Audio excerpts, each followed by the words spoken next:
Hoverboards.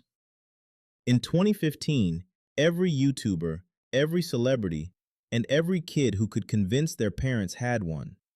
The hoverboard. It was everywhere overnight. Wiz Khalifa got arrested in an airport for riding one. Justin Bieber posted videos on one. They were selling out faster than anyone could stock them. And then they started catching fire. Not occasionally, but regularly. Homes were burnt down. Airlines banned them. The Consumer Product Safety Commission recalled over 500,000 units. In less than a year, the hoverboard went from the hottest product on Earth to something nobody wanted anywhere near their house. They did not fade out slowly. They literally went up in flames and took their own trend with them. When was the last time you even saw one? 3D TVs. Around 2010, every TV manufacturer on the planet decided the future of home entertainment was 3D.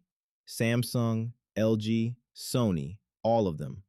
TVs shipped with 3D glasses, Blu-ray players supported 3D movies, and the marketing promised you cinema-quality immersion from your sofa. What they forgot to check was whether anyone actually wanted to wear glasses to watch television at home. The answer was no. Nobody wanted to wear glasses to watch TV. The glasses were uncomfortable, families needed multiple pairs, and truly good 3D content barely existed outside a few blockbuster movies. By 2017, every major manufacturer had quietly dropped 3D from their spec sheets without a single press release or apology. It just disappeared, like it never happened. But you know one thing that will never disappear? A like on this video. And it won't cost you like these 3D TVs though. Google Glass. Google announced Glass in 2012 like it was going to change what it means to be a human being. A computer on your face, notifications in your vision, hands-free everything. The hype was enormous. Then people started actually wearing them in public, and the problems became obvious very quickly. They were expensive at $1,500.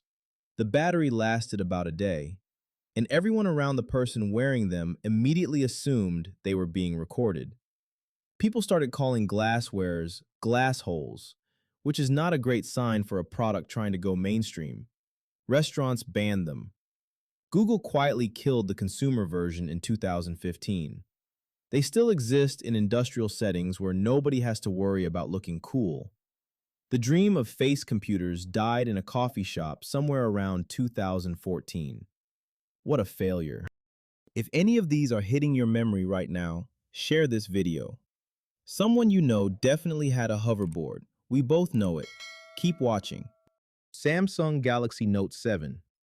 The Samsung Galaxy Note 7 launched in 2016 as possibly the most reviewed and praised Android phone ever made. Reviewers called it the best smartphone on the planet. Then the batteries started catching fire. On planes, in cars, in people's pockets. Airlines banned it from flights entirely. The US government issued an emergency order. Samsung recalled every single unit, replaced them with new ones, and then the replacement unit started catching fire too. Samsung had no choice but to permanently discontinue the Note 7 2 months after launch. One of the most celebrated phones in history became one of the most dangerous products ever shipped. Samsung has never released another Note 7 and has never really talked about it publicly since.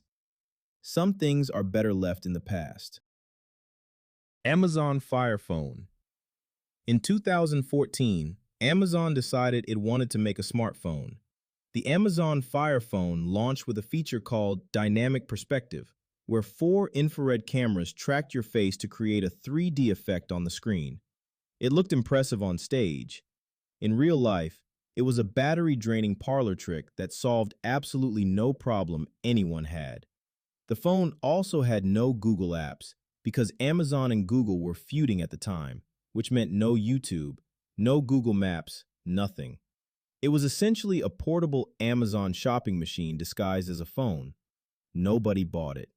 Amazon took a $170 million loss on unsold inventory and discontinued it 13 months after launch. The Fire Phone sat in clearance bins for years.